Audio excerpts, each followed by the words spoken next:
An old man fell in the street. No one helped but her. The next day, the CEO asked for her by name. Rain pelted the concrete. Wind whipped through the narrow street, howling between glass towers like a warning. Layla didn't stop running. She clutched her satchel tight, soaked through, heart pounding, lungs raw from the cold. Her shift had ended an hour ago, but she was late again. Rent was overdue. Her sister had called, crying about their mother's hospital bills. And this morning, just this morning, her manager at the cafe had said one more delay, one more mistake, and she'd be gone. Now she sprinted toward the daycare, praying they wouldn't find her again. She was so focused on getting to the corner that she didn't see the man stumble, until she almost tripped over him. "Help!" he gasped. He lay crumpled on the sidewalk, one hand trembling as he tried to lift himself. His umbrella had blown down the gutter. Cars passed. Pedestrians sidestepped him like spilled coffee. Layla skidded to a stop. She looked toward the street, the glowing red numbers of the crosswalk blinking down. 17 seconds. "Someone call 911, she shouted, but no one stopped. She knelt. Rain soaked her jeans. "Sir, can you hear me?" He looked up at her with dull, watery eyes. He was maybe in his 70s, dressed in a dark suit that had once been expensive, but now hung heavy with rain and time. She tugged her scarf off and pressed it against his bleeding temple. "It's okay," she said. "I've got you." The yellow slip on the locker door was almost glowing. Final warning, printed in bold, unapologetic black letters. The kind of font that felt like it didn't care whether you cried in front of it or not. The paper flapped slightly from the corner where it had curled under humidity. Layla Hassan stared at it for a long moment before pulling it off. Her hand shook just slightly as she folded the paper without reading the rest of it. She didn't need to. She'd read enough of those in her life to memorize the script. One more mistake and you're gone. She felt it before she heard it, the shift in the room's energy. Behind her, the two other baristas, Cindy and Marek, slowed their locker chat, pretending they weren't watching, pretending they weren't waiting to see if Layla would cry. She didn't. Her fingers found the edge of the cracked mirror above the sink. She avoided her reflection. "You okay?" Marek asked from behind her, tone light but not kind. Layla forced a smile. "Yeah, just tired." He shrugged like that made sense, like tired was something a person could wear so tightly it showed in the whites of their eyes. But it wasn't just tired, it was her mother's hospital stay. The ER bills, Amir's growing shoes, her sister's panic last night on the phone, it was all of it, each part another brick tied to her ankles. Outside the break room, the clatter of ceramic cups and hiss of milk frothers hummed like static.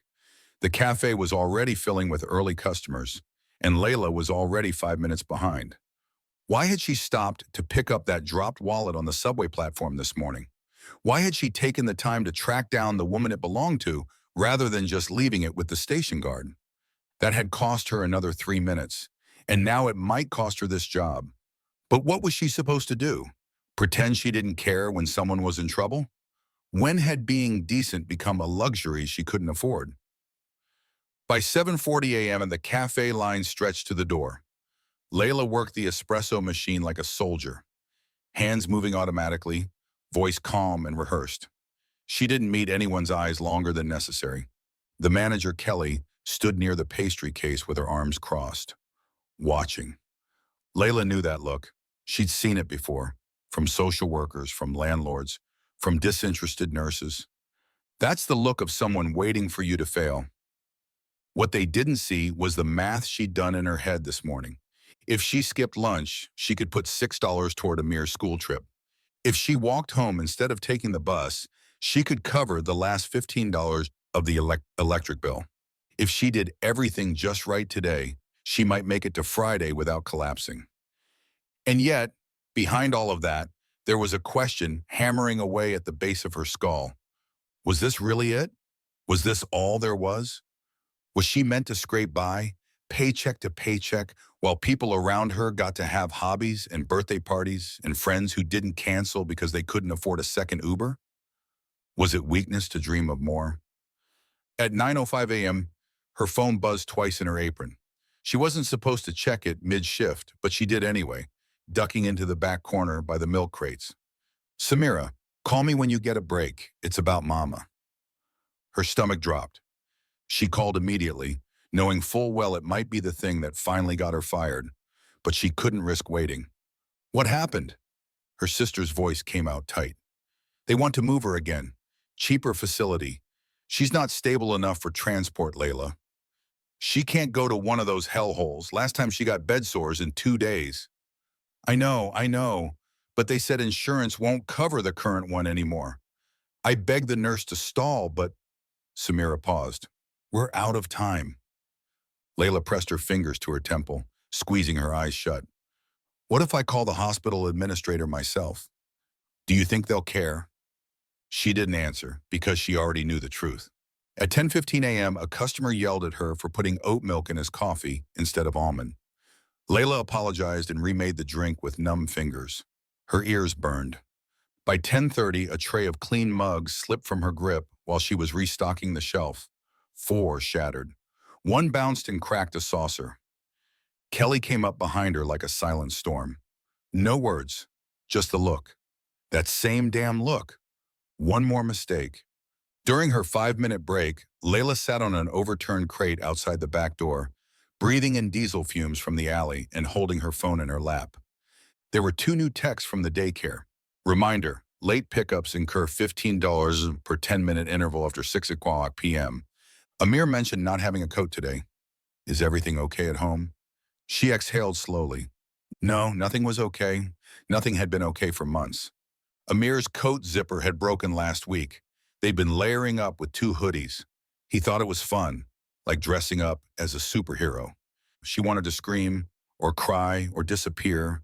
Instead, she just sat in the cold, staring up at the rectangle of sky between 2 buildings. How did other people do it? The ones who smiled for real, who ordered lunch without checking their bank balance first, who didn't flinch when they heard the word eviction or co-pay or termination clause. Did they know they were lucky, or had they just never fallen far enough to see how fragile comfort really was? A noise pulled her from her thoughts. Laughter. Someone down the alley. She turned to see a man in a dark coat hurrying past the cafe's side wall.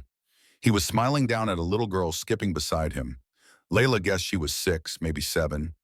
Blonde ponytail, school backpack, mismatched mittens. They passed without seeing her. She sat there a while longer, wondering what it must be like to walk your child to school with no fear, no rush, no unpaid bill waiting on the kitchen table. What would that version of her be doing right now? Working some polished job in a building with heating that worked, picking up Amir on time, tucking him into bed with stories instead of apologies. Could she still become that version? Or had she missed her only chance? Back inside, Kelly called her into the back office. The air grew tight. I saw the dropped tray, and you left the floor for over 5 minutes, the manager said, folding her arms. Again? I had a family emergency. Kelly held up a hand. I'm not unsympathetic, but this is a business. Layla nodded slowly. I understand. But she didn't, not really, because the more she tried to explain her life to people like this, the less they seemed to care. She left the office with a second warning slip in her apron pocket and a heavy silence wrapped around her shoulders. As her shift neared its end, Layla knew she had just one goal left today: pick up Amir on time. No delays, no mistakes, no detours. And yet, fate has a strange sense of humor, because 45 minutes later, she'd be standing in the middle of a storm, soaked to the bone, staring at a stranger bleeding on the sidewalk, and choosing between compassion and survival. What would you do? Would you keep walking? Would you run for safety, for your son, for the fragile life barely taped together? Or would you kneel down in the pouring rain and save someone who could offer you nothing? And how would you know that everything was about to change? It began with a scream, not loud, but sharp enough to cut through the drizzle and traffic. Layla turned her head instinctively, halfway between the corner deli and the daycare. The sky had opened up 10 minutes ago. Her coat, thin, outdated, clung to her arms like wet paper. Her shoes squelched with every step. She was already late picking up Amir, and she could feel the weight of the daycare fee with every passing minute. But the scream stopped her. She hesitated under the flickering street lamp. Somewhere ahead, just past the crosswalk, a figure stumbled, then fell. The thud of a body against concrete. Layla's breath caught. People walked past. One man glanced down but didn't stop. A woman turned away, adjusting her umbrella like it was a shield. Why was no one helping him? Layla looked at her phone, 6:12 p.m. Amir would be waiting. Maybe scared. She could already picture his little face pressed to the daycare window. But still, her feet were moving toward the man in the street, toward the unknown. What was she doing? He lay on his side in the gutter, half on the sidewalk, half in the street. A dark stain spread from under his jacket. Blood? Rainwater? Both? "Sir?" she called out, voice shaking. He didn't answer. She dropped to her knees. "Hey, can you hear me?" Her hands hovered over his shoulder, afraid to touch, afraid not to. Slowly the man shifted. One eye cracked open. "Don't let them take my bag," he whispered. Layla blinked. "What?" His hand gripped a worn leather satchel like it was the only thing keeping him tethered to the earth. And now, finally, she saw it. The blood, dark and thick, seeping from a tear in his side. His face was pale, lips almost blue. Who was he? What happened to him? Layla scanned the street again. No one had stopped. No one was calling for help. She yanked her phone from her soaked pocket. It barely responded to her trembling, wet fingers. 911. "Emergency services, what's your emergency?" "There's a man," she panted, "on the ground, bleeding. I think he was attacked or hit. I don't know." They asked her for details, location, how much he was bleeding, whether he was breathing steadily. She answered quickly, shakily, and then, "An ambulance is on the way. Stay with him, ma'am. Keep him talking if you can." The man stirred again. "You shouldn't be here," he rasped. "They might come back."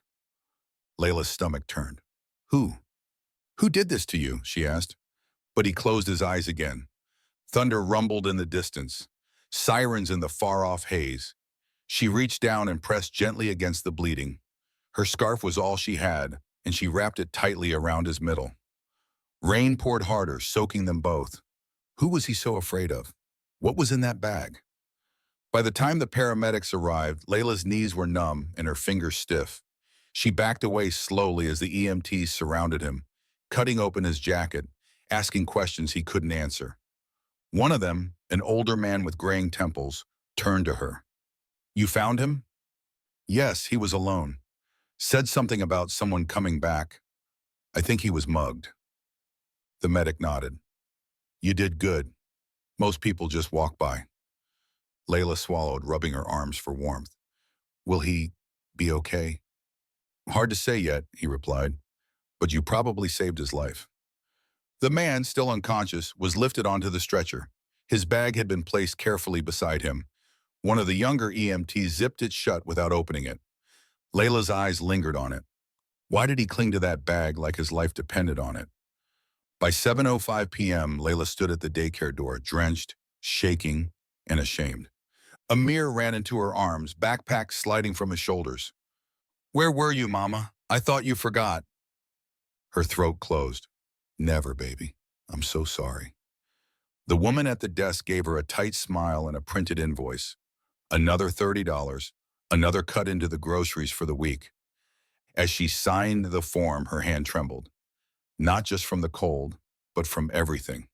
Who was that man? Why did he warn her?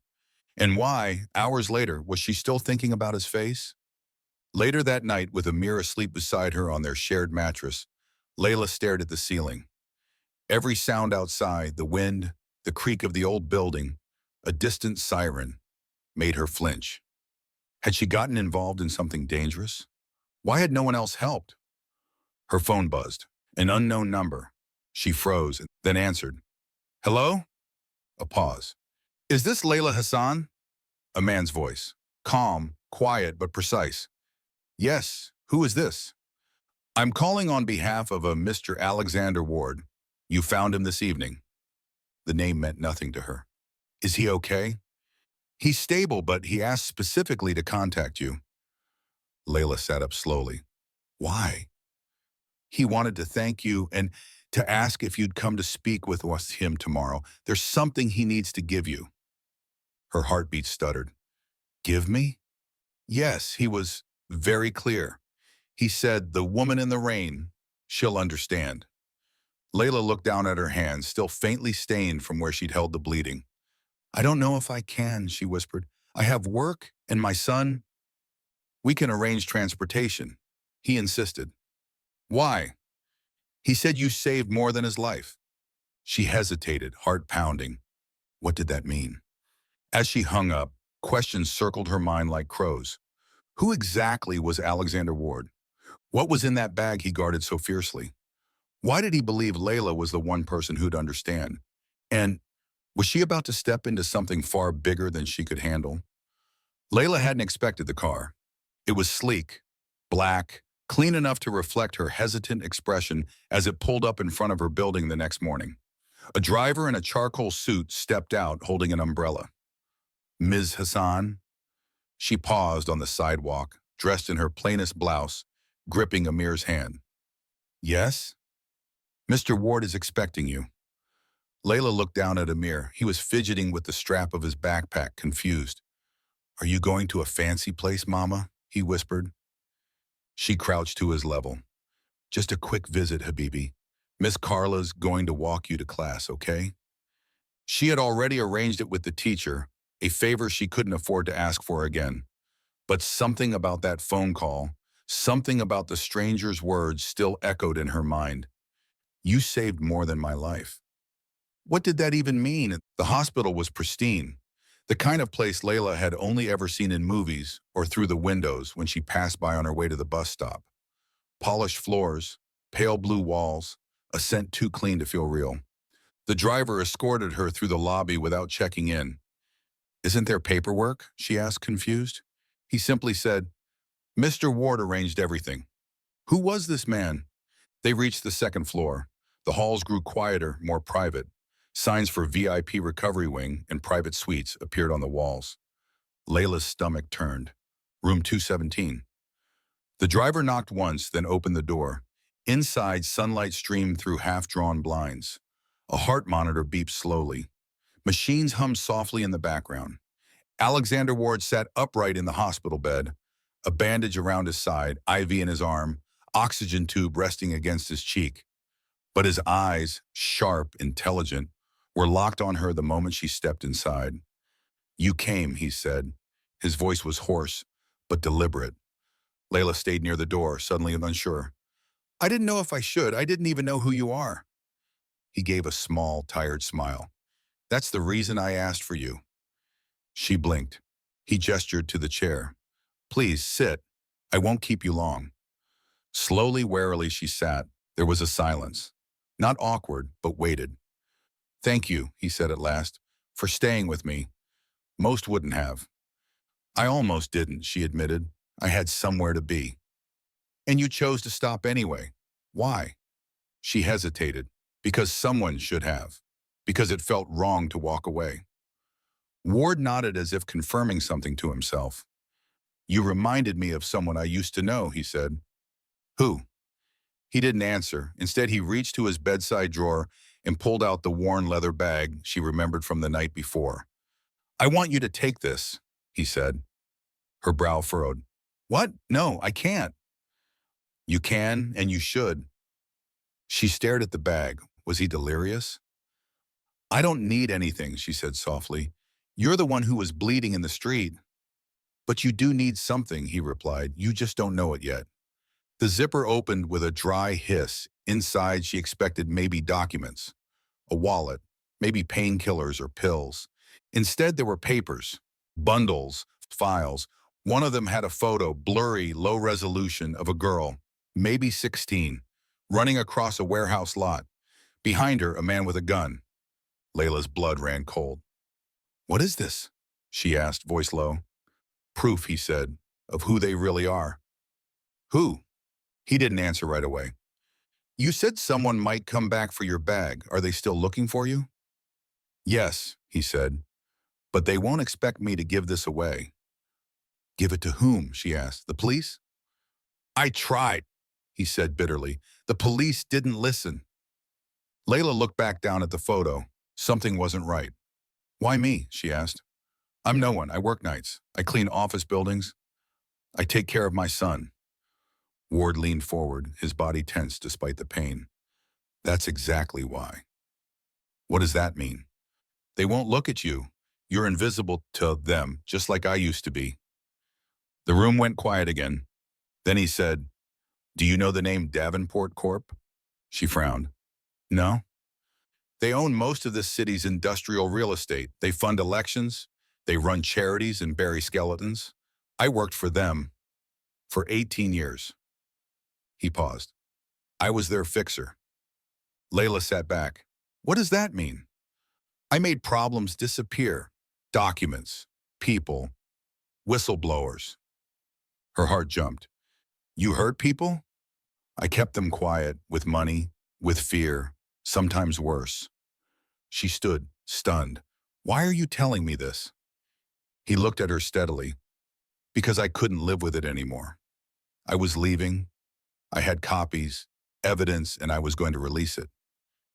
And they found out. He nodded. They tried to silence me. Almost did. Layla backed away from the bed, fear trickling into her chest like cold water. I shouldn't be here. No, he said quickly. You should, because you're my last chance. She stared at the bag in her hands, then at the man who had just admitted to helping silence people for nearly 2 decades. What if this was a trap? What if he was still playing some twisted game? Or worse, what if he was telling the truth? I can't take this, she whispered. You already have, he said. You stepped into it the second you stopped for me. She closed the bag slowly. And if I walk out of here and leave it? She asked. They'll find you anyway, he said quietly. They're already looking. When she left the room, her mind spun. Davenport Corp. Fixers, cover-ups. Her instinct screamed, run, forget this, take a mirror and disappear. But another voice inside her whispered something else. What if you're the only one who can expose them? What if this is bigger than just one man? She stepped into the waiting car, clutching the bag to her chest like it held a ticking bomb. And in a way, maybe it did. Back at home, she barely noticed the dishes in the sink or the flickering overhead light. She opened the bag again on the kitchen table. Page after page. Names, dates, payments, photos, all linked by one thing, a quiet empire of intimidation, fraud, and silence. And there it was again, that blurry photo of the girl. But now with a name, Eva Flores, missing since 2017. Layla whispered the name aloud. Who was Eva? Where did she go? And was she one of the people Alexander had failed to save? Or was she the reason he was trying now? That night, as Amir slept beside her, Layla stared at the ceiling. Could she carry this? Could she not? And then, as if the universe was watching, her phone buzzed once. A new message. No number. Just 5 words. You shouldn't have taken it. The message glared back at her. You shouldn't have taken it. No number. No signature. Just 5 words sent at 2:13 a.m., slicing through the silence of her dark apartment. Layla's fingers hovered over the screen. A cold sweat prickled her skin. Her heart raced, not from panic, but calculation. Who knew? She'd said nothing. Not to Carla, not to anyone. The bag hadn't left her sight, yet someone knew. She turned the phone face down on the nightstand and looked at her son. Amir was curled in a tight ball, clutching his teddy bear like he had when he was younger. Were they watching her? Listening? 100 questions spun through her head, but one rose louder than the rest. What had she just brought into her home? Morning came too fast. She hadn't slept.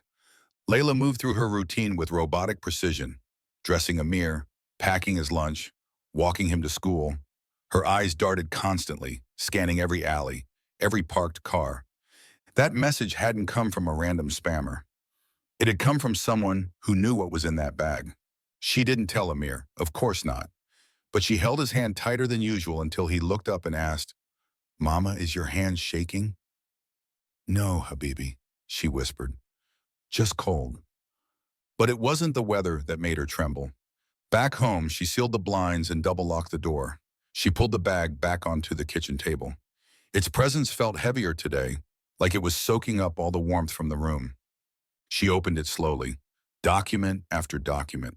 Names, accounts, photos of meetings, some taken from rooftops or distant cars. And then, tucked near the bottom, she found a USB stick. She plugged it into her ancient laptop, half expecting it to spark and die. But it worked. A single folder, labeled Eva, last known movement. Her chest tightened. Eva, the missing girl from the photo. Was this it? Layla clicked to the folder. Inside were surveillance clips, grainy black and white footage. A girl entering a warehouse. Another of her arguing with a man. Then more disturbing, Eva being dragged by two suited men into a black van. No sound, just stillness. And then, darkness. Layla pressed pause. She stared at the screen, her mind screaming questions. Who was Eva trying to expose? Why did they take her? Where is she now? Is she alive? And deeper still, what would they do to Layla if they thought she was digging too far? She jumped when her doorbell rang. 3 sharp knocks. Her breath caught. Too early for deliveries, too early for Carla. No one came to her door, ever. She tiptoed to the peephole. A man in a navy blue jacket stood there, sunglasses hiding his eyes despite the cloudy sky. He held a clipboard in one hand. "Ms. Hassan," he called, "package for you." She didn't move. She hadn't ordered anything. "I just need a signature," he added, voice smooth. Too smooth. She stayed silent. After a long pause, he knocked again, this time slower, more deliberate. Then he muttered something she couldn't hear and walked away. She counted to 30 before exhaling. When she finally opened the door a crack, there was no package. But her doormat had been turned upside down. She never did that. By noon, Layla was at a breaking point. She needed answers, real ones, not cryptic warnings or half-seen footage. And that meant going back. To him. The hospital room was quieter this time. Alexander Ward looked weaker, paler, but his eyes were still sharp. "You saw the footage," he said, barely a question. "I did," she replied, arms crossed. "Who's Eva?" He didn't answer right away, just nodded toward the chair. She stayed standing. "Eva Flores," he said finally. 17, waitress. She saw something she shouldn't have. A councilman meeting with Davenport execs at a warehouse outside the city. What kind of meeting? Cash, drugs, blackmail. Pick one. Why didn't she go to the press? She tried. She called me first. That stunned her. Why you? She thought I was still on their side, still cleaning up messes, but I wasn't. You wanted to help her? I tried, he said, voice low. She disappeared a week later. Layla's fingers clenched around the strap of her purse. You think they killed her? I think they did worse, he said. I think they erased her. He handed her another envelope. Inside were handwritten notes, pages torn from a journal. She kept these, he said. I found them in her apartment after she vanished. Layla flipped through. He said if I speak, my brother gets hurt. They followed me today. Same black van. I wish I never saw anything. And then the last page. If I disappear, tell them I didn't run. Tell them I fought. Layla swallowed hard. Why give this to me? She asked again. You don't even know me. I know your eyes, he said quietly. You didn't flinch when you saw me bleeding. You didn't run. That matters. She shook her head. That doesn't make me brave. That makes me stupid. No, he said. It makes you dangerous. To people like them. On her way home, Layla felt the weight of everything pressing down. Eva, the footage, the notes, and now the sense that she was being watched. Was that man with a clipboard really a courier? Had they already tapped her phone? When she stepped into her apartment again, she instinctively checked the windows, the back door, the closets. Then she noticed something. Her son's drawings, normally pinned to the fridge with colorful magnets, were gone. Every one. Gone. She checked the trash. Nothing. Then the bathroom. Amir's toothbrush was gone too. Her stomach dropped. She ran to his room, threw open the drawers. His pajamas, his favorite socks, a single sneaker missing. Someone had been inside, not to steal, to send a message. That night, as she lay in bed, Layla couldn't rest. What if they were already planning something worse? What if Eva had once stood exactly where she stood now, thinking she could make it stop, only to vanish? Her phone buzzed again, this time a video. No caption, just a timestamp. Tomorrow, 10:04 a.m. She clicked it. The camera was shaky, clearly a hidden recording. The angle? Outside Amir's school, a man in sunglasses leaned against a fence, watching the entrance, watching the kids, watching her son. Layla dropped the phone and her body shook. The message was clear. Back off, or your son disappears next. But instead of running, she felt something else bloom inside her. Fire. She wouldn't disappear. She wouldn't be silenced. And she sure as hell wouldn't let them touch her child. They picked the wrong mother. And tomorrow she'd show them just how dangerous nobodies could be. Layla hadn't slept. Not after the video. Not after seeing that man waiting outside Amir's school like a vulture sizing up a meal. By dawn, she was already dressed, eyes red from tears she refused to let fall. Her hands trembled, but not from fear anymore. From fury. There were rules, lines you didn't cross. Children were sacred, off limits. But whoever they had just made one mistake too many. Now they'd see what it meant to corner a mother with nothing left to lose. By 7:40 a.m., she stood at Amir's school gates. She spotted the man immediately. Same sunglasses, same stiff posture, same smirk barely hidden beneath his beard. He was pretending to scroll through his phone, but his eyes weren't on the screen. They were locked on the kids, watching, calculating. Her blood boiled. She wanted to storm across the sidewalk and knock his teeth in. But rage wasn't her weapon today. Strategy was. Instead, she knelt beside Amir, kissed his cheek, and whispered, "I'll be right here when school's over, okay?" He nodded, slinging his backpack over his shoulder. "You promise?" "Always." Her voice didn't shake. She waited until Amir disappeared through the doors before crossing the street slowly, deliberately, like a woman with errands to run, not like someone about to pull the trigger on something dangerous. The man noticed. He shifted slightly. She didn't approach him directly. That would be too obvious. Instead, she turned the corner, ducked into a small bakery 2 doors down, and emerged through its back exit. By the time she looped around, the man was gone. But now she had his license plate and a photo. The hunter had just become the hunted. Back in her apartment, Layla plugged the plate number into the public registry site. Nothing, not even a model match. Fake plate, of course. But she wasn't relying only on that. She uploaded the photo to a facial recognition site she'd read about once, something open source, built by tech activists. It could take a while, maybe too long. So she went back to what she did best, reading people. She laid out every document from the bag again. Eva's notes, the USB footage, Ward's envelope, each item like a piece in a broken mirror. Who were the key players? What was so dangerous that Eva had been erased? And how was Amir now caught in this? She found the answer halfway through the USB folder Ward had given her, a scanned form. It looked mundane at first, corporate acquisition paperwork. But one name was scribbled in the margin, Davenport Biosolutions. The same company mentioned in Eva's notes. The same logo on the manila folder from the bag. But the form wasn't about chemicals or medicine. It was about land, a transfer deed, to a piece of property in the outskirts of the city, signed off by someone high up in local government. Layla zoomed in. Councilman Vance Heller, the same man Eva had tried to expose. Layla's thoughts twisted. What was Davenport really doing with that land? Why hide it? And why go so far to silence anyone who got too close? Her heart pounded faster.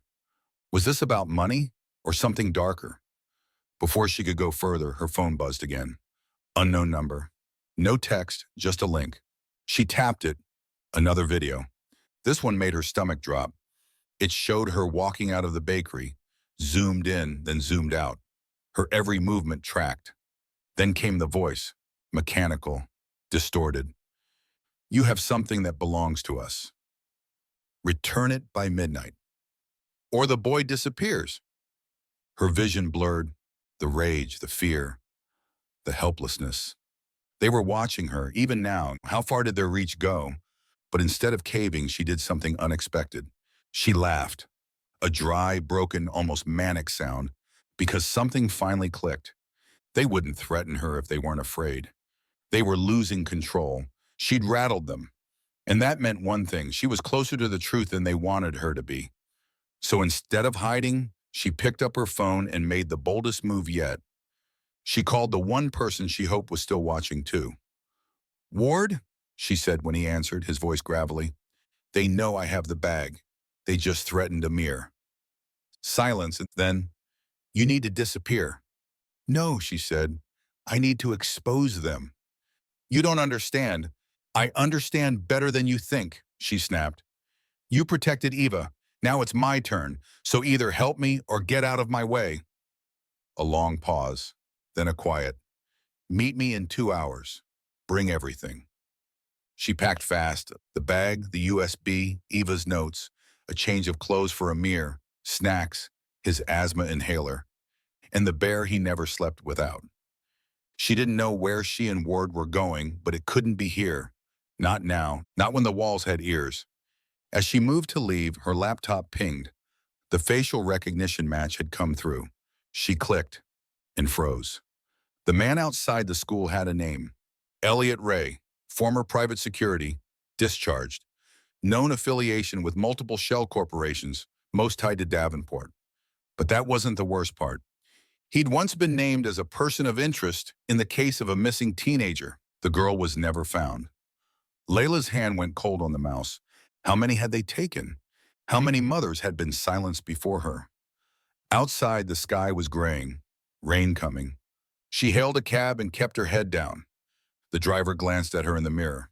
"You okay, miss?" "Just keep driving," she said softly, "and don't stop for anyone." As the city blurred by, Layla clutched her bag tighter. Inside it were the ashes of someone's secrets, and the spark of something dangerous. Truth. They met Ward in an abandoned parking garage. He looked worse than before, a bandage at his ribs, skin pale, but his eyes still had that old fire. He didn't speak, just motioned to the passenger seat of a beat-up gray van. She climbed in, slammed the door, locked it, then handed him the USB and whispered, "We need to burn them down." Ward looked at her for a long moment, then nodded. "You really want to do this?" he asked. "No," she admitted, "but I need to." They drove in silence until Ward spoke again. "There's a journalist, name's Corbin. He's been following Davenport for years. I never had enough proof to give him. But you might." Layla nodded slowly. She was about to ask where to find him when Ward said something that made her blood go cold. "There's one more thing you should know." "What?" "Eva, I don't think she's dead." Layla blinked. "What do you mean?" "I think they're keeping her somewhere." "Why?" Ward met her eyes. "Because she knew where the bodies were buried, literally. And if she talks, this whole city burns." Layla stared out the window, her reflection pale against the glass. Eva might still be alive. If that was true, then this wasn't just about justice anymore. It was about rescue, retribution, and survival. But questions pounded in her chest like a second heartbeat. Where were they holding Eva? What secrets were they torturing her to keep? And would Layla find her before time ran out, or before they came for Amir again? The van rumbled through the outskirts of the city, where buildings grew sparse and shadows stretched longer. Layla sat rigid in the passenger seat, the weight of everything she'd uncovered pressing down on her shoulders like wet cement. Ward drove without speaking, his grip on the wheel white-knuckled. They were heading to meet Corbin Ray, a journalist Ward said could help. A man who had once tried to blow the whistle on Davenport Biosolutions, but disappeared from public view shortly after. "Are you sure we can trust him?" Layla finally asked, her voice low. Ward glanced at her. "No, but he hates them more than he fears them. That's good enough for now." Layla stared out the window. How many people had been silenced for knowing the truth? Would Corbin help, or lead them into another trap? They pulled into a crumbling motel off a side road, its neon vacancy sign blinking like a dying heartbeat. Ward parked behind the building, far from the front office. Room 18, he said, nodding toward the far end. Layla noticed the drawn curtains, the flicker of a light inside. No movement, no sound, just stillness. She hesitated. What if he's already dead? Then we find someone else, Ward said. But if he's alive, he has what we need. Together they approached the door. Ward knocked once, then again, slower. A pause, and then a click. The door cracked open, and a pale, wiry man with sharp eyes peered through the gap. You brought someone. She's the reason I'm not dead yet, Ward said. Let us in. The man, Corbin, stared at Layla as if trying to read her whole life in a glance. After a beat, he opened the door. Inside, the room smelled of coffee, paper, and adrenaline. Newspaper clippings and hand-drawn maps covered the walls. Red string connected photos, names, dates. It looked less like a motel room and more like a war room. You're Corbin Ray, Layla said. I used to be, he muttered, shutting the door behind them. Now I'm just a ghost who never got buried. She sat, clutching the USB. We need help. We have evidence, names, documents, a facility tied to child testing and land grabs. And Eva Sullivan? Corbin's head jerked up. You know what happened to her? We think she's still alive, Layla said. And we think they're keeping her somewhere. Corbin ran a hand through his graying hair. If that's true, they're not just corrupt. They're running something off the books, something worse than what I reported. Layla stood pacing. You wrote about them 5 years ago. Why did you stop? Corbin looked up. Because my wife died in a car accident 3 days after my last article. Except she didn't drive. She was scared of highways. Layla's heart dropped. Ward whispered, They threatened Amir. Corbin nodded slowly. That's what they do. They don't kill you. They kill what keeps you human. He walked over to his board and pointed to a pinned photograph of a facility, remote, surrounded by fencing. This is Black Ridge. It used to be a mental health facility, shut down in 2009, but the land was bought by a Davenport front company last year. Layla stepped closer. You think Eva's there? I think it's where they keep anyone who knows too much. Ward frowned. Why haven't you gone public? Corbin scoffed. With what? A theory and a gut feeling? I needed proof. Something like what you're holding right now. Layla handed him the USB. Then let's do it. Let's burn them.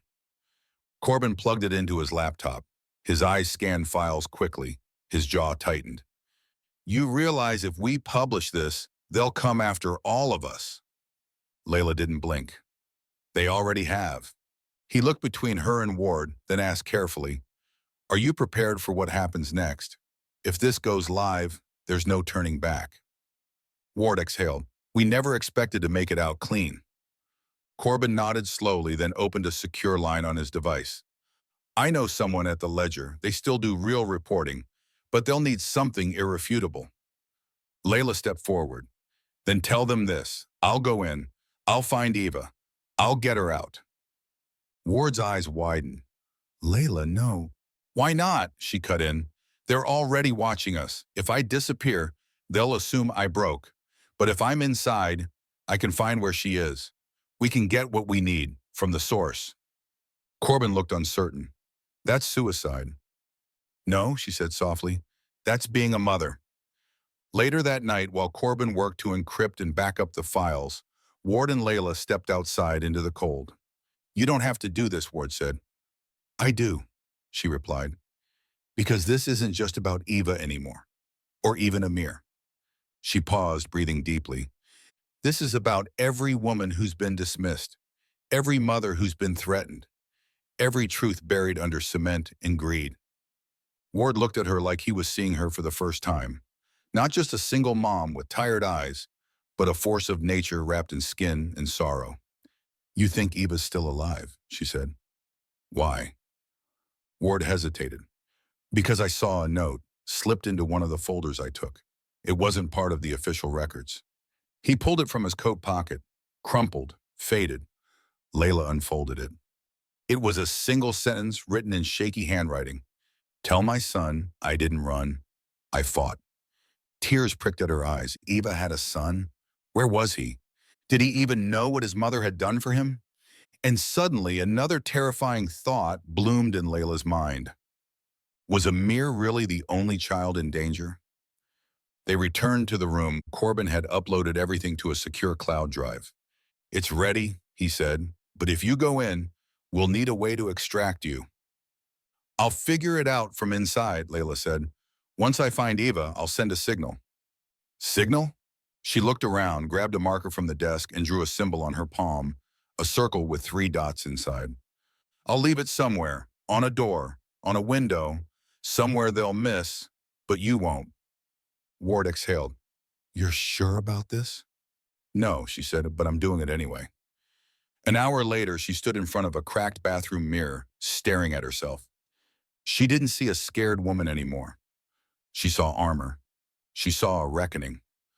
Corbin handed her a burner phone. Once you're inside, use this. Text me only when it's safe. Layla nodded, pocketed it. Try to sleep, Ward said quietly. I can't afford to, she whispered. That night, as the motel lights flickered and silence hummed heavy outside, Layla sat in bed staring at a photo of Amir. Her son, her reason. She touched the screen gently. I'll come back for you, I promise. But inside, a storm churned. Would she survive? Would Eva still be alive? And what would she find when she stepped into the belly of the beast? The answers waited on the other side of a locked gate and a name no one dared to speak too loudly. Blackridge. The cold wind bit at Layla's skin as she stepped through the wrought iron gates of Blackridge. No sign, no guards at the front, just a camera perched high on the rusted fence and a single button at the gate that read, Visitors, press once. She hesitated, her finger hovering. Would this be the moment she was caught? The moment they realized who she really was? She pressed it. A crackling voice came over the intercom. Name? She had rehearsed it 100 times. Layla Monroe, applying for domestic staff. I was told to come for in-person clearance. A pause, and then, proceed to the south entrance. The gate buzzed open. Her heart thundered as she stepped through. Behind her, the city disappeared. Ahead, the trees thickened, and the road curved into shadows. She was inside now. There was no turning back. What was this place really? And why did it feel like stepping into the jaws of something ancient and waiting? The main building loomed ahead, its structure tall and weather-worn. It looked less like a medical facility and more like a forgotten asylum. Windows barred, walls stained from decades of rain and decay. A woman in a gray uniform met her at the door. No smile, just clinical detachment. You're late, the woman said. Layla bowed her head. Apologies. Come. She followed the woman through narrow, dimly lit halls. Cameras lined every corner. No one spoke. No sound but the quiet buzz of fluorescent lights and the soft tap of their shoes on linoleum. They passed a door labeled Section C, restricted. Was Eva behind that door? Layla glanced at it too long. Eyes forward, the woman snapped. They walked past it, but Layla burned it into memory. She was shown to a small room, bare walls, a single cot, and a uniform folded on the bed. This is your quarters, the woman said. Meals are served on rotation. No phones, no internet, no unscheduled movement. Understood? Layla nodded. The woman handed her a badge. It read, Maintenance Staff, Level 1 Clearance. 1 level, 1 inch into the mouth of hell. As the door shut behind her, Layla allowed herself a single shaky breath. She was in. But for how long, and how would she find Eva in a place designed to bury the truth? That night, Layla joined the other night staff for a silent dinner in the mess hall. No one spoke unless spoken to. Everyone kept their eyes low. She caught sight of a man at the far table. Slouched shoulders, dead stare. His badge read Level 3. What had he seen that she hadn't? After dinner, she was assigned to clean the south wing, a corridor lined with doors, each one unmarked. The nurse at the desk barely acknowledged her. As Layla scrubbed the floor, she listened. Footsteps, quiet crying, a nurse muttering into her comms. Patient 14 unstable again. We need sedation, now. Patient 14, was that Eva? And what had they done to make her unstable? Later that night, as she emptied trash bins, she slipped a small piece of paper with her drawn signal, the circle with 3 dots, into the corner of a supply closet. If Ward or Corbin somehow got inside, they'd know she was alive. Still searching, she passed a door labeled Medical Archive, authorized staff only. A keypad locked it. Layla stared at the numbers, then moved on. But not before she noticed something strange. The lock was old and scratched, as if someone else had tried to get inside. Someone desperate. Someone like Eva. In her quarters, Layla barely slept. She kept her eyes on the air vent above her bed, her mind racing. Why was the staff so afraid to talk? Who was patient 14? Why were all the windows sealed shut with reinforced mesh? And what did the phrase she'd heard one nurse whisper, "Phase 2 is starting," mean? The next morning, Layla was assigned to laundry detail. There in the steamy quiet of the basement, she met an older woman folding sheets. The woman barely glanced at her but whispered under her breath, "You're not one of them, are you?" Layla stiffened. "What?" The woman looked around, then leaned in. "You're new, I see things. You're not here for laundry." Layla's pulse quickened. "Who are you?" "I've been here 10 years, the woman said. "Long enough to know when ghosts start walking among the living." Layla hesitated. "Do you know patient 14? The woman's eyes narrowed. "She was like you once, brave. But brave gets you punished here." "Is she alive?" The woman didn't answer. Instead, she said something Layla couldn't unhear. "They didn't just silence her. They made her forget." Forget? What did that mean? Had they erased Eva's memory? Was she a prisoner of her own mind? That night, Layla devised a plan. She would sneak into medical archive during her shift break. She had seen a security guard use a 4-digit code. If she could remember the sequence of buttons he pressed, she needed something, a file, a list of patients, a photograph, anything. But what she found was worse than she imagined. At 2:17 a.m., she slipped away from her assigned hallway and crept down the silent corridor toward the archive. She pressed in the code she thought she saw. Click. The door opened. Inside, rows of cabinets, computers offline, papers stacked in locked drawers. She opened one, then another. Finally, she found it. Patient file, Sullivan, Eva. She opened it. Her breath caught. A photograph. Eva, eyes hollow, head shaved, bruises on her wrists. Dated 6 months ago. Note is scribbled in the margins. Subject exhibits resistance to sedation, memory fragmentation incomplete. Subject retains flashes of identity and is becoming a containment risk. Layla turned the page. Another note, just days old. Patient to be transferred to Phase 2 program. She scanned for a location. Nothing. Just a stamped clearance tag. PH2, Omega Wing. Where was Omega Wing? Why wasn't it on the map she saw? Before she could search further, a voice cut through the air. "You're not supposed to be in here." Layla spun around. A security officer, arm reaching for his radio. She acted before thinking. Grabbed a file folder, threw it in his face, and bolted. The hallway lights flickered red. "Alert! Unauthorized access. All units to archive." She ran. Heart pounding, Layla turned corner after corner until she slipped through the emergency exit and ducked into the laundry room. She stuffed the file under a wet pile of linens just as guards stormed past the hallway. She stayed there, breath caught in her throat, listening to the chaos above. She had the file. She had proof Eva was alive. But now they were hunting her. And if they found out who she really was... When morning came, she returned to the closet and retrieved the folder. She stuffed it under her mattress and changed into her uniform. Everything had changed. She wasn't just a visitor now. She was a target. And one terrifying question now burned in her mind. What is Phase 2? And if Eva was being transferred, did she have days or hours? As Layla scrubbed a hallway later that day, a nurse passed her. The woman whispered as she walked by, "You shouldn't have opened that file." Layla turned to respond, but the nurse was already gone. The folder burned like fire under Layla's uniform as she walked, keeping her eyes down, hands steady. She didn't dare let it show. If anyone saw even a flicker of fear or hesitation, they'd know. They'd know she'd seen something she wasn't supposed to. But she had to see more. She had to find Omega Wing. The problem was simple but terrifying. Omega Wing wasn't on any of the maps, not even the internal staff guides. It was as if it didn't exist. And if it didn't exist, where were they hiding Eva? And what did Phase 2 really mean? Was it punishment, elimination, brainwashing? Layla shivered.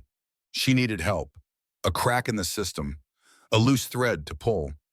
But who here could she trust? Her answer came sooner than expected.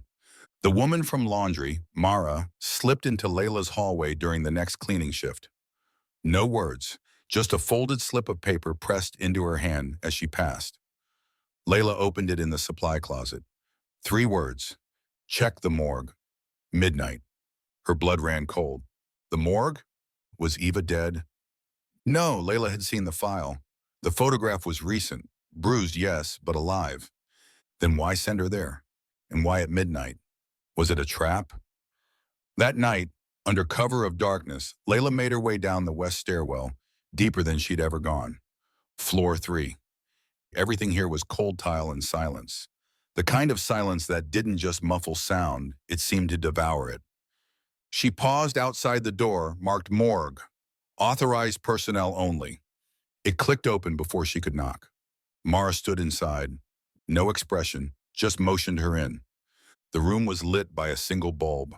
Metal tables, drawers for the dead, the scent of sterilized chemicals and something underneath, something old and rotting. Layla kept her voice low. Why here? Mara handed her a folder. It wasn't from the morgue. It was from Omega Wing.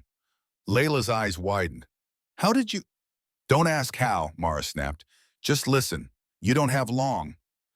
Layla opened it. The pages weren't files. They were schedules, timetables, names, transfer logs, and in the middle of them, patient 14, Sullivan Eva. Beside it, Omega Wing, sublevel 6, room 11, observation termination, pending. Layla froze. Termination? Mara grabbed her arm. They don't call it that officially. They'll use terms like cognitive reset, treatment finalization. But what they're really doing is erasing her, piece by piece. How do I get there? You don't, Mara said grimly. Not without clearance. Omega Wing has its own staff, its own locks. Even most guards don't know how to reach it. Then how do you know? Mara hesitated. They took my sister there. The words dropped like stones between them. Layla's breath caught. What happened to her? I don't know, Mara whispered. She vanished 3 years ago, just like your friend. People go into Omega. They don't come out. Layla felt the weight of it. Why risk helping me? Mara's eyes glinted. Because I'm tired of being afraid. And maybe if you find Eva, I'll learn what they did to my sister too. Layla nodded slowly. Then help me get inside. I can't get you through the main access, Mara said. But there's an old laundry chute that was sealed years ago, back when Blackridge had an incinerator for biohazard waste.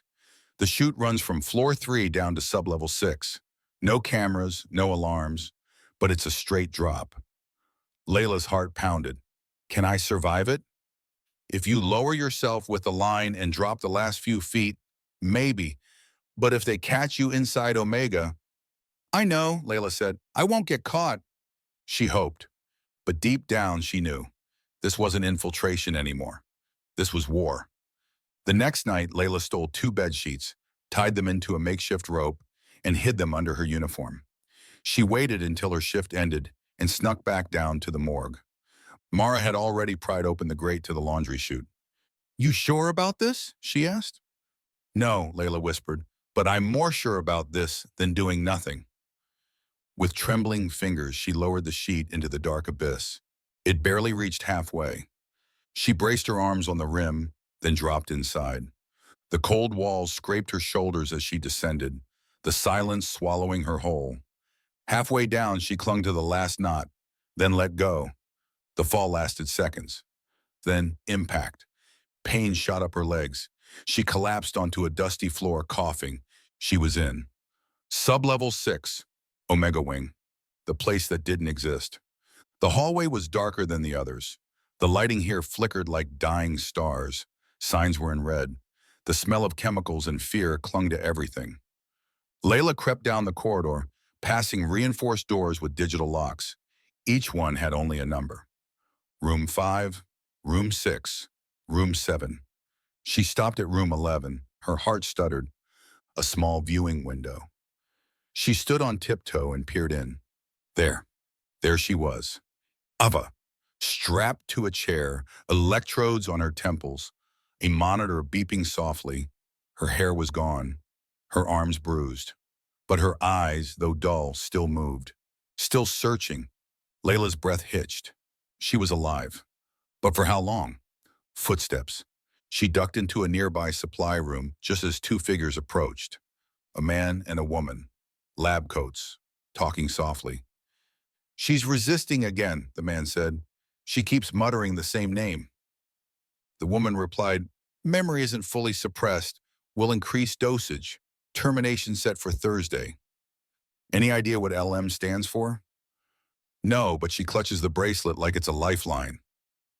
Layla's eyes widened. She still had it? The silver bracelet? The one engraved with the word always, and that was her. Eva hadn't forgotten, not completely. And now Layla had just 3 days. When the corridor emptied again, Layla returned to room 11. She looked for a keypad. No code, just a retinal scanner. Damn. She needed another way in. She pressed her hand to the glass. Inside, Eva stirred. For a moment, Eva looked directly at her. Did she see her? Her lips moved. Layla couldn't hear it, but she knew what Eva had said. Help me. She ran, back through the chute, back to the morgue, bruised, shaking, but burning with urgency. Mara waited. Well? She's there, Layla gasped. Strapped down. They're going to erase her mind completely in 3 days. Mara's face paled. Then we don't have much time. No, Layla said. We have to get inside room 11. But the only way in is retinal scan. Mara hesitated, then said something she hadn't dared until now. Then we need one of the doctors. Layla froze. Are you saying we... Mara nodded. We steal an eye. The silence in the morgue pressed like a weight on Layla's chest.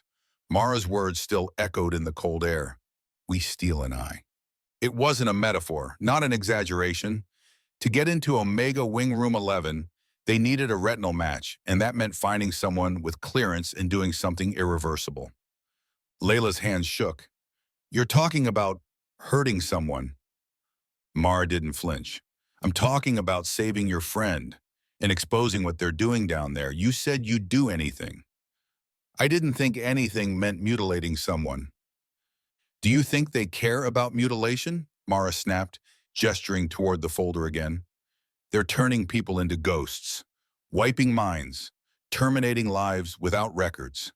They don't deserve mercy. Layla looked away. She remembered Eva's eyes behind the glass, hollow, fading, clinging to that bracelet like it was the last thread connecting her to reality. 3 days, maybe less. She exhaled, jaw tight. Then we do it fast. No torture, no slow revenge fantasy. We get what we need and disappear. Mara nodded. There's a doctor who comes in after midnight. Dr. Ivers, cold as ice. She's in charge of progression compliance in Omega. And she has access? She's the one who signs the termination approvals. Layla's stomach turned. Where do we find her? The next night, they waited in the shadows outside the Omega freight entrance. The hallway was dim, patrolled by only one guard every 30 minutes. Mara had timed it perfectly. At 12:23 a.m., Dr. Ivers appeared, heels clicking sharply on the polished floor, a tablet in hand, surgical gloves stuffed in her coat pocket. She didn't look like a monster, but Layla had learned monsters wore coats and calm smiles in this place. She stepped into the narrow corridor. Layla acted. She sprang out from behind the locker, cloth soaked in chloroform pressed hard over Ivers' mouth.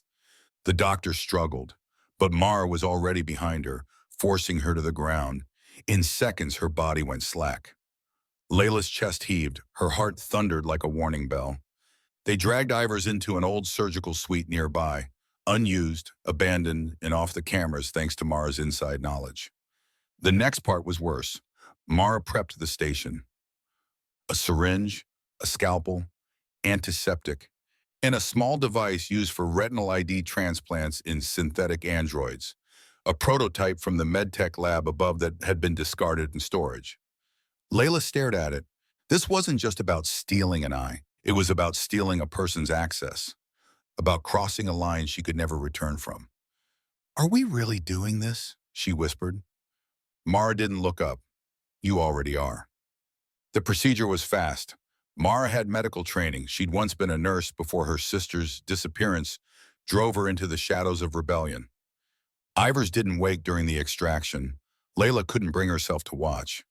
But when it was over, Mara placed the eye into a storage unit designed to keep it viable for 48 hours. "You have one shot," she said. "After that, it decomposes and will never get back in again." Layla stared at the unconscious body on the floor. "I didn't want this," she said. Mara looked at her. "Neither did I, but wanting doesn't change what's real." By 2 a.m., Layla stood again outside room 11. The hallway in Omega Wing hummed with an eerie stillness. No personnel in sight. The retinal scanner pulsed faintly with blue light. She pressed the device, holding Ivor's eye to the scanner. Beep. Green light. Click. The door unlocked. She slipped inside. Eva was still strapped to the chair, but now her eyes fluttered, trapped in a semi-lucid state. Electrodes buzzed softly on her scalp. Layla rushed forward. "Eva? Eva, it's me. It's Layla." For a moment, there was no recognition. Then, her fingers twitched. Her eyes met Layla's. Tears welled up in her lids. Layla choked back a sob. "Yes, I'm here. I came back." Eva's lips trembled. "They said, I imagined you." "You didn't. You didn't." Layla pulled at the restraints, but they were magnetic locks, secured by a control panel embedded in the wall. She scanned the screen. Options: release, reset, terminate. She hesitated. What if this was a trap? Would pressing release alert someone? Could reset wipe Eva's mind? Or would terminate trigger some automatic process if she didn't act fast? Was it a bluff or a countdown? She hit release. The locks hissed. Eva collapsed forward into her arms, weak but alive. But alarms didn't stay silent for long. A red light flickered on the ceiling. Alert. Unauthorized access, room 11. Toujours. Layla cursed. She grabbed Eva under the arms and half-dragged, half-carried her toward the corridor. They had one chance to make it back through the chute, but footsteps pounded down the hall. Not just one person, multiple. Shouting. Guards. They were coming. Mara's voice crackled through the tiny earpiece she'd slipped to Layla earlier. Security breach triggered. Multiple units inbound. Get out now. I'm trying. They reached the chute.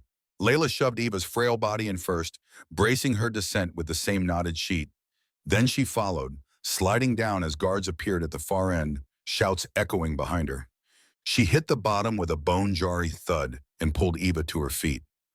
Back through the tunnels, back toward the morgue, back toward... Gunfire erupted, sparks burst from a pipe near her shoulder. She ducked, dragging Eva with her, slipping through the cracked service tunnel that Mara had promised would loop back into the old generator corridor. But then, Layla saw it, a body in the tunnel, slumped, blood pooling. Mara, shot through the chest, eyes wide, no breathing. Layla screamed, but there was no time. She had to keep moving. Why was she here? Had she tried to intercept the guards? Had she been betrayed? And most chilling of all, if Mara was dead, was anyone left who knew Layla was innocent? She pulled Eva through the last service duct and collapsed behind an old furnace in the maintenance wing. Only then did she finally breathe. But her hands shook. Her shirt was soaked in blood. Some hers, some not. Eva whimpered in her arms. We're not safe yet, Layla whispered, but I promise you, I'm not stopping now. The next morning, a quiet buzz spread through the Black Ridge rumor network. A patient had escaped Omega. A doctor had gone missing. and someone had breached the room that shouldn't have existed. They were locking things down, going silent, but they hadn't found Layla, not yet, and now she had proof, a retinal device, a digital copy of the transfer logs, and a woman, Eva, who had survived Phase 2. The world outside didn't know about Blackridge, but Layla was going to make sure they did. She just had to live long enough to get out.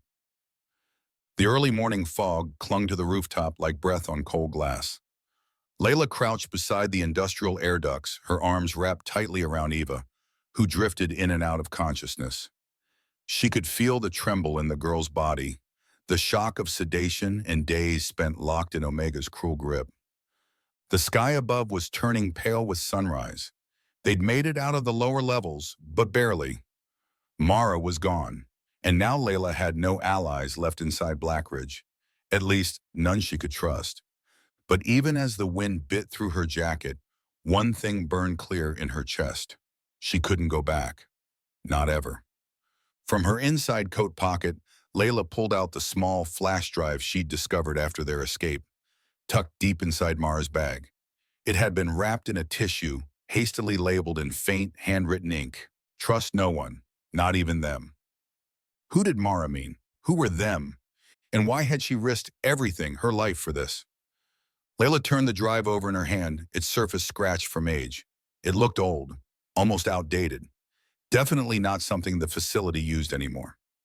She didn't dare plug it into any of Blackridge's systems, not with the network tracking every keystroke. But she knew one place where they might be able to read it, and it was 5 floors above, locked behind a security lab used only by the board. Layla stared across the compound. Could she make it? More importantly, could Eva survive another climb? And how many people were already hunting them? Are you sure about this? Eva's voice was hoarse as they slipped inside a janitorial shaft hidden behind the incinerator bay. No, Layla whispered, but if this drive has anything that proves what they did to you, what they've done to hundreds, we need it. We need the truth. What if they find us first? Layla met her gaze. Then we make sure it's too late for them to bury it. The climb was excruciating. They moved floor by floor using the old service ladders, slipping between levels during guard changeovers. Eva could barely hold herself upright, but Layla supported her weight with every step, teeth gritted against the pull of exhaustion. By the time they reached the executive research floor, both of them were soaked in sweat, bruised, and barely standing. But the hallway was quiet, empty. A digital plaque beside the main office door read, Dr. Theodore Miles, Director of Strategic Ethics. Layla snorted under her breath. Strategic ethics, as if those two words had any right sitting side by side. They broke in through the emergency vent line and crawled into the side utility closet. Inside, the office glowed with sterile lighting. Cool, polished, modern. The kind of space meant to impress donors and deceive press visits. Eva sank into the chair while Layla connected the flash drive to a backup laptop inside the cabinet. She bypassed the login with a program Mara had installed on her old ID chip, a backdoor she now thanked the stars for not deleting. The drive whirred. One folder, no label. She opened it. Her breath caught.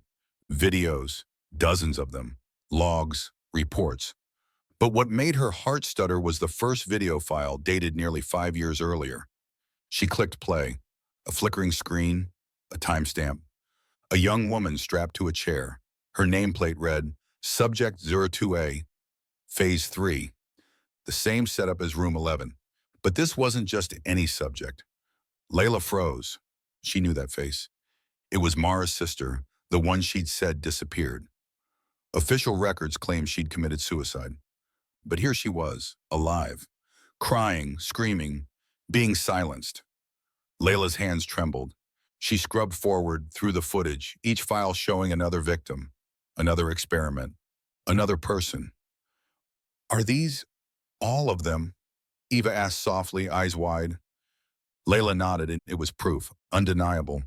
But it was also something else. It was a death sentence if anyone found out she had it. That's when the lights in the office flickered.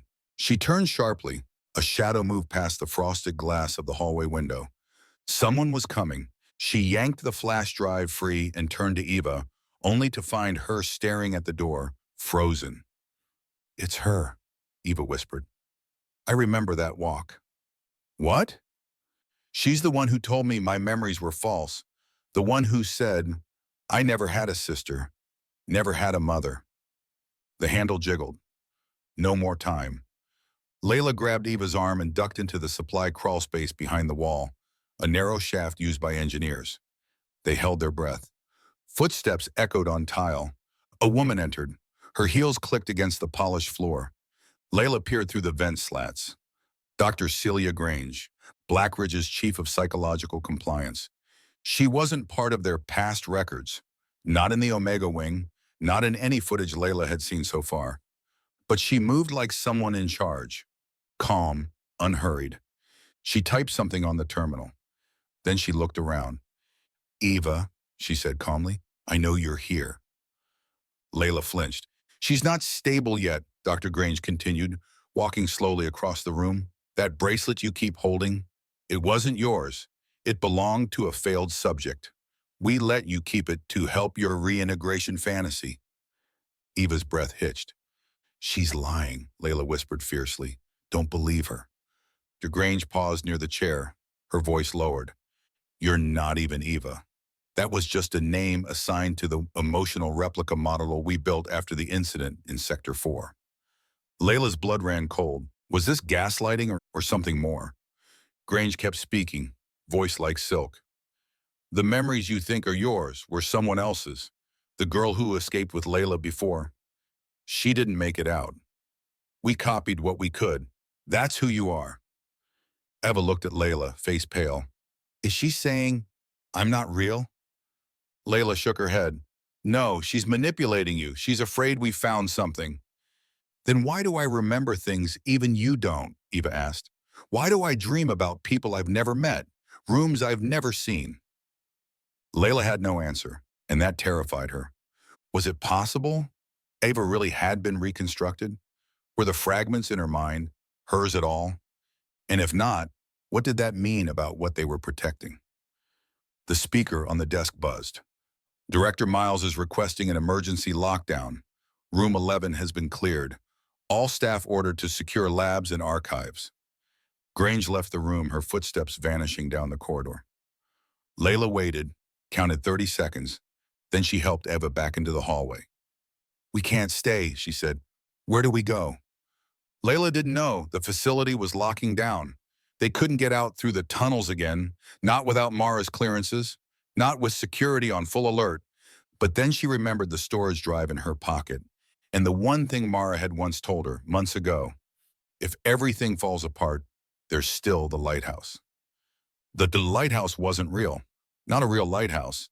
It was an old observatory 20 miles east, abandoned, rumored to be the place where early Blackridge prototypes were first tested before the facility went corporate. If there were backups, if there were survivors, if anything else existed beyond this madness, it would be there. They just had to get out.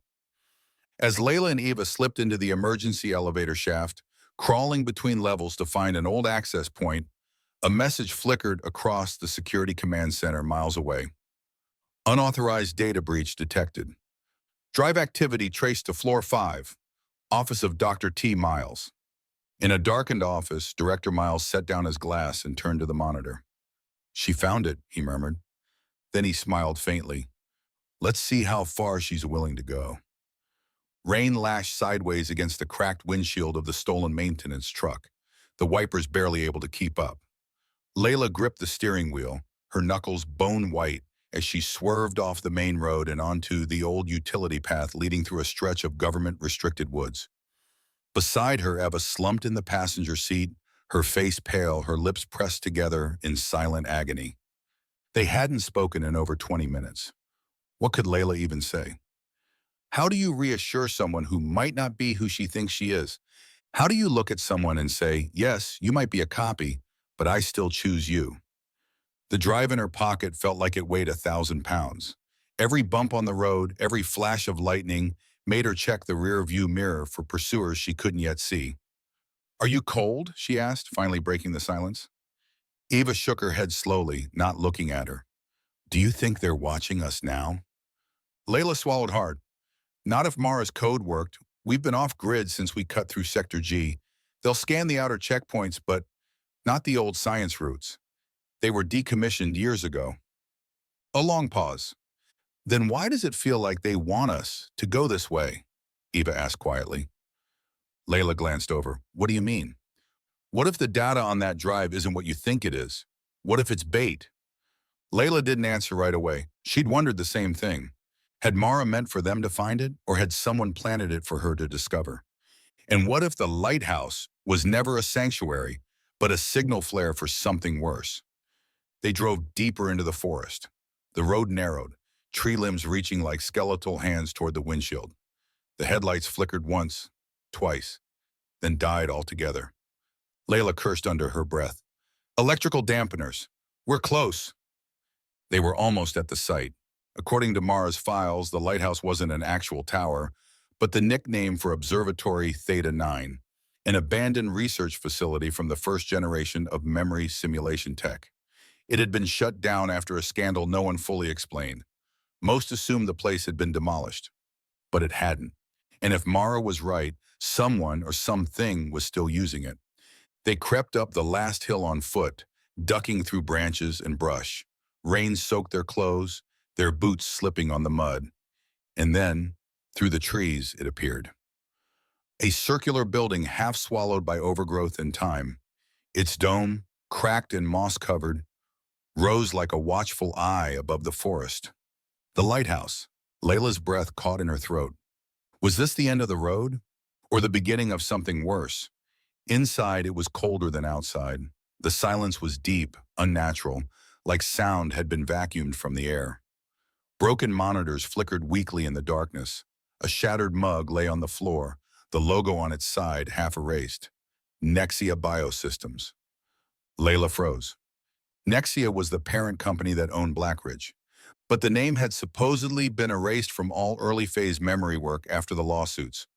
So why was it here? She turned to Eva.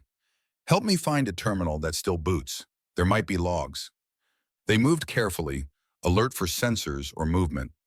At the far end of the main chamber, past a wall of servers covered in dust, Layla found an old workstation still glowing faintly. She connected the flash drive. A system login appeared, but not just any system. It asked for biometric clearance. Eva, Layla said, turning slowly, come here. The girl approached hesitantly. The system recognized her instantly. Welcome back, Project Anima. Layla's blood turned to ice. What does that mean? Eva whispered. Why did it call me that? A stream of files opened, thousands of them, some labeled as early as Phase 0. And at the center of it all, Project Anima, emotional construct replication using real memory imprints. Layla's mouth went dry. This wasn't about therapy. This wasn't even about memory. It was about manufacturing sentient people from trauma data. Simulated consciousness. Eva wasn't just a copy. She was a test, a living, breathing test case built using the fractured neural map of a missing girl. Maybe more than one. Why would Mara bring us here? Layla muttered. Unless Mara had known all along what Eva really was. Unless this place held the final piece of truth and the final lie. Eva backed away from the screen. Turn it off, please. Layla reached for the drive, but the system froze. Transfer complete. Remote sync active. What? Layla began. The monitors came to life, and a voice filled the observatory, smooth and emotionless. Thank you for restoring the Anima core. All backups now secured. Contingency status, reactivation initiated. The doors slammed shut. Emergency lights blazed red. Eva screamed. Layla pulled her close. What did we do? Layla whispered. What did we wake up? A panel across the room slid open. From the darkness beyond, a figure stepped into the light. A man, clean-cut, dressed in black, eyes sharp. And behind him, 5 more, all in silent tactical gear. The man smiled. Miss Klein, you've done us a great favor. Who the hell are you? Call me Director Hart. And this, he gestured to the room, is the real Blackridge. Layla stared. This place is condemned. No, he said, stepping forward. This is the facility we built before the world was ready for it. The place where anima began. Your friend there? He pointed at Eva. She's not just our subject. She's our proof of concept. A fully emotional, fully aware cognitive vessel. Eva backed away. You said she died, Layla snapped. You told Mara her sister was gone. She was, Hart said smoothly. We salvaged what we could. And the rest, we improved. Layla's stomach churned. And now, she demanded. Now, Hart said, you've brought her back to the mainframe, where she belongs. He held out his hand. We're not here to hurt you. In fact, we need your help. With your assistance, we can finally begin the next phase. Real-world deployment. Deployment, Layla echoed. You want to release this? Why not, he replied. What's better than a perfectly designed human who loves, learns, and never breaks laws? Isn't that what the world needs? Eva stared at the ground. Her voice was quiet but steady. I'm not your puppet. Hart's smile didn't fade. You think you have a choice? Layla stepped between them. She does, and she's not going anywhere with you. Hart's voice darkened. You should have stayed in room 11. A sharp tone echoed through the room. On the monitor, a new message blinked. External signal detected. Manual override engaged. Hart's face paled. Who else is here? Layla didn't know, but she was about to find out. The storm had finally passed. Soft morning light filtered through the cracks in the dome of the old observatory, casting golden streaks across the broken floor. Smoke still hung low in the air, trailing from severed wires and scorched consoles. In the far corner, the final emergency alert light blinked once, then died out. Silence. But this time it was not hollow or threatening. It felt like relief. Layla stirred from where she had collapsed beside Eva, whose head rested on her lap. Both of them bore bruises, shallow cuts, and the weary expressions of people who had survived something that was never supposed to happen. Yet they were alive. And more than that, they had won. The override Mara had initiated before her disappearance hadn't just stalled Hart's operation. It had wiped the core systems. Every version of Project Anima, every ghost file, every dangerous experiment encrypted with cold attachment was gone. The research could never be rebuilt. And whatever hope Hart and his backers had of mass-producing artificial hearts built from trauma, it ended in that room. He had underestimated emotion. He had underestimated Eva. And in the end, it was the very thing he tried to manipulate that defeated him. Layla ran her hand gently through Eva's hair. The girl stirred, blinking slowly. Her eyes locked on Layla's, confused at first. But then she smiled, small and tired. You stayed. Of course, Layla said softly. Eva's hand found hers, and for a long moment they didn't speak. The air was too sacred to ruin with unnecessary words. Are they gone? Eva finally asked. Layla nodded. Hart's gone, the others scattered when the override hit. Emergency extraction teams showed up after. Neutral, medical, no one from the original network. It's over. Eva sat up slowly, her movements careful. And the files? Destroyed. You're free. Eva stared at the cracked dome above them. I don't know who I am, she whispered. I'm not Mara's sister. Not really. I'm some mirror of pain and memory stitched together. So what does that make me now? Layla hesitated. Then she took Eva's hand and placed it over her own chest. You're someone who feels, who fights, who chose kindness when she had every reason to be angry. You're not what they made. You're who you decided to be. Eva blinked back sudden tears. But what do I do now? You live. It was such a simple answer, and yet it held a whole future. Weeks passed. After medical clearance and full psychological debriefs, Layla and Eva were quietly released into protective witness custody. But no charges were filed. No news story broke. As far as the world knew, Observatory Theta 9 was just another forgotten Cold War ruin. The truth was buried in classified files and erased memory drives. But Layla knew the truth. So did Eva, and they carried it with them like a scar and a badge. A month later, they were living in a quiet town on the coast, a borrowed house with crooked shutters, and a garden Eva had already started tending. Layla worked at the community clinic. She found she liked mending people's small wounds after spending so long trying to stop much bigger ones. Eva enrolled in a local school under a new name. Not to run, but to begin. Some nights were still hard. Trauma didn't evaporate in sunlight and peace, but healing began, slow and real. Sometimes Layla would catch Eva laughing, really laughing, with her eyes crinkled and her guard lowered. And remember the lifeless girl who once sat in room 11, speaking in questions and echo. Now Eva dreamed, and Layla had started dreaming again, too. One evening, as the sun dipped below the ocean and painted the sky with lavender and fire, Eva sat on the porch, sketching in a notebook. Layla brought 2 mugs of tea and sat beside her.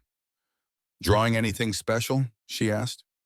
Eva turned the notebook around.